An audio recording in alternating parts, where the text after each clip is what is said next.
When someone like Alex Karp talks, I tend to listen, and on this one, I suggest you do too. Check this out. Welcome to the Axios Show. You're CEO, co-founder of Palantir. What the hell is Palantir? Well, it depends who I'm talking to. If I'm talking to you, we are growing the GDP of the U.S. We are the part of the GDP of the AI economy where things are useful, either on the battlefield or commercially. And we're the only AI company with a real spread function to the working class Americans. If it's the third or fourth conversation, it would be more like we went long on the reality that large language models were useful in their application in our software and are not going to be as performant as people want outside of it. You talk about a single pane of glass, right, that connects AI, connects data, connects analytics. Let's give viewers an example. I'm a commander in the battlefield. What can Palantir tell me about my assets? Well, if you're a commander in the battlefield for the first time, you have access to all your assets. When I say all, I mean also assets of foreign countries you work with that are sharing a subset of the data. Um, so that So I'm you, looking at this pane of glass, and what does it show me?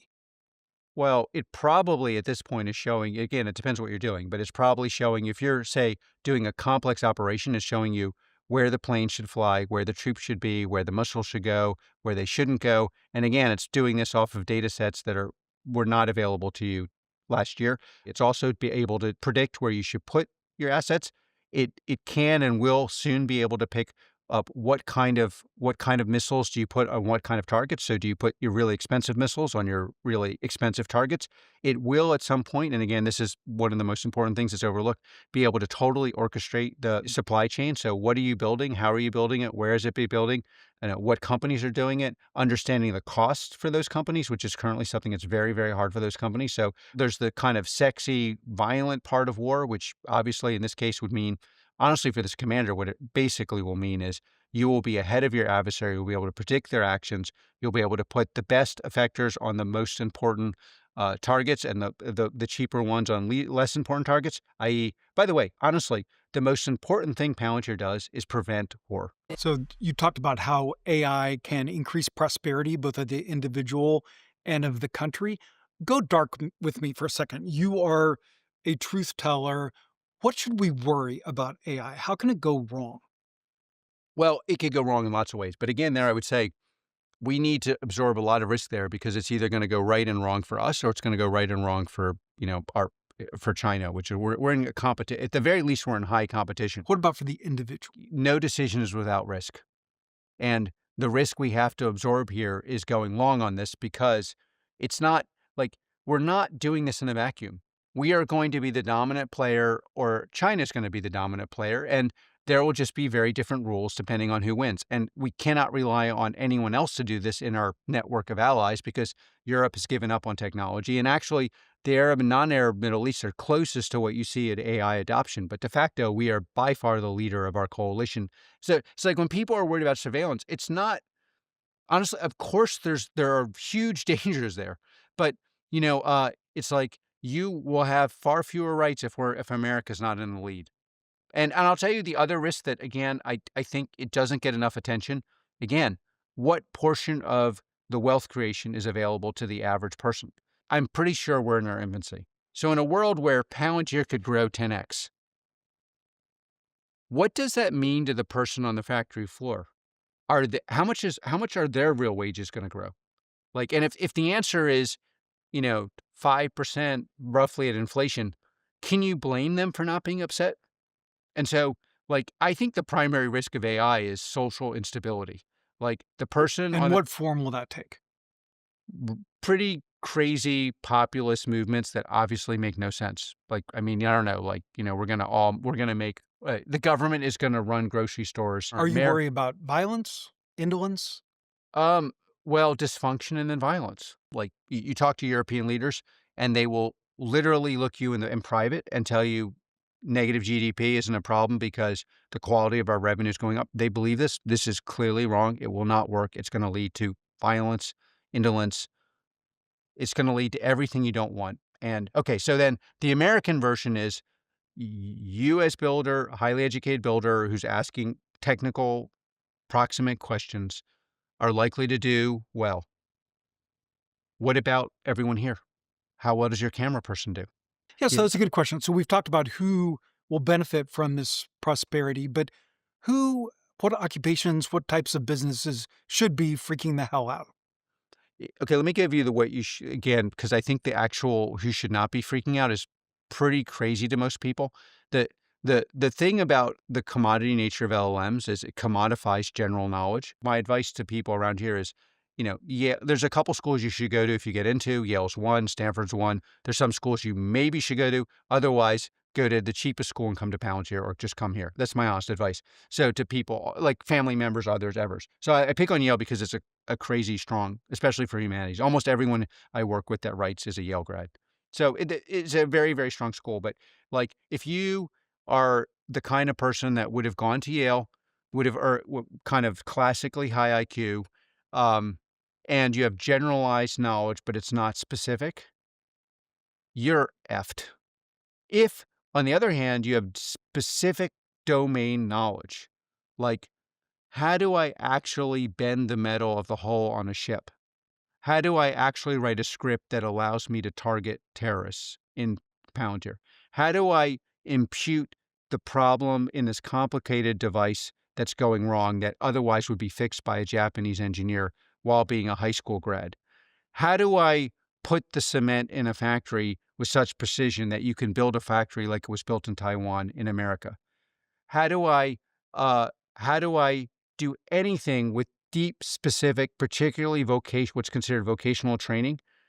Those people are going to make a lot more money simply because you can turn it any way you want. But at the end of the day, within a relative rapid amount of time, you will get paid downstream of the value you create. So an electrician is going to be a lot better off than a lame Yale grad. The Yale grad will have to learn something specific. Domain expertise. Domain expertise. Palantir's military AI is fundamentally changing how battlefield decisions get made by fusing data that used to sit in siloed, separate systems. The Maven smart system ingests and processes data from multiple sources like satellite imagery, geolocational data, and uses it to automatically detect potential target. The system can identify military points of interest more rapidly than traditional battlefield analyzers, speeding up the work of intelligence analysts. It aims to bridge the gap in traditional intelligence gathering by leveraging AI for real-time data analysis, where soldiers receive immediate alerts about enemy positions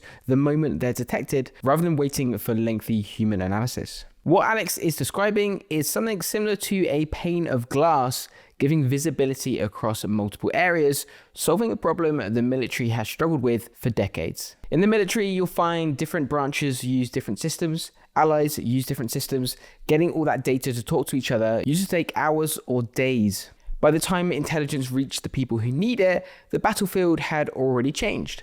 The big shift is speed. In combat, minutes and seconds matters. If it takes 2 hours to figure out where to put your assets, the enemy has already moved. Palantir's system processes everything in real time, so a commander sees the full picture instantly. Where their troops are, where enemy forces are, what weapons are available, which targets matter the most, all in one place. Now this matters more than people realize. Wars aren't won by just having better weapons, they're won by making better decisions faster than your opponent. If you can see the battlefield clearly while your enemy is still confused, you have a massive advantage. And that's what Karp means when he talks about preventing war. When one side has overwhelming information superiority, the other side is less likely to start a fight they can't win. And of course, the supply chain piece is equally as important, but gets less attention.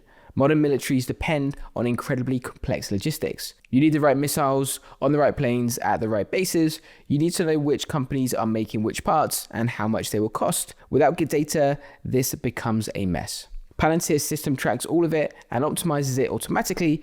That means less waste and more readiness. But Alex isn't just worrying about how wars are fought, it's about how work itself is changing. Construction and skilled trades are among the least threatened by AI automation, while installation, repair, and maintenance jobs remain in high demand. More young Americans are choosing blue-collar careers as AI disrupts entry-level jobs for college graduates, with many viewing skilled trades as safe from automation. Exposure to productivity gains from AI are concentrated at the higher end of the income distribution, peaking around higher wage workers and remaining high for six-figure salaries. Alex's point about the electrician versus the Yale grad is based on what AI can and can't do. AI excels at processing information and generating content based on patterns. That's exactly what many white-collar jobs involve. Writing reports, analyzing data, creating presentations. This is the kind of tasks I would previously have done at Rolls-Royce Motor Cars. These tasks are getting automated fast. But AI struggles with the physical world. You can't prompt an AI to fix a broken pipe or wire a building. These jobs require hands-on problem solving in unpredictable environments. Every job site is different, every problem has unique constraints. That's why skilled trades are safe, at least for now. Here's the uncomfortable part for college graduates. A lot of what they've learned can now be done by software. If your value comes from knowing stuff anyone can look up or having general analytical skills, you're competing with tools that cost almost nothing to use. Companies will ask why they should pay you when AI can do similar work faster and cheaper. And this will have real impact on wages. When demand for a skill drops, wages drop. We're already seeing this with entry-level white-collar positions. Companies are hiring fewer junior employees because AI handles tasks those workers used to do. Meanwhile, electricians and plumbers can charge more because demand keeps growing and AI currently can't touch their work. YouTube isn't just entertainment, it's one of the best client acquisition tools because it builds trust at scale. We've helped businesses grow from scratch to a $100,000 a month just by launching them a YouTube channel. Book a call with me below and let's see how YouTube could help your business scale.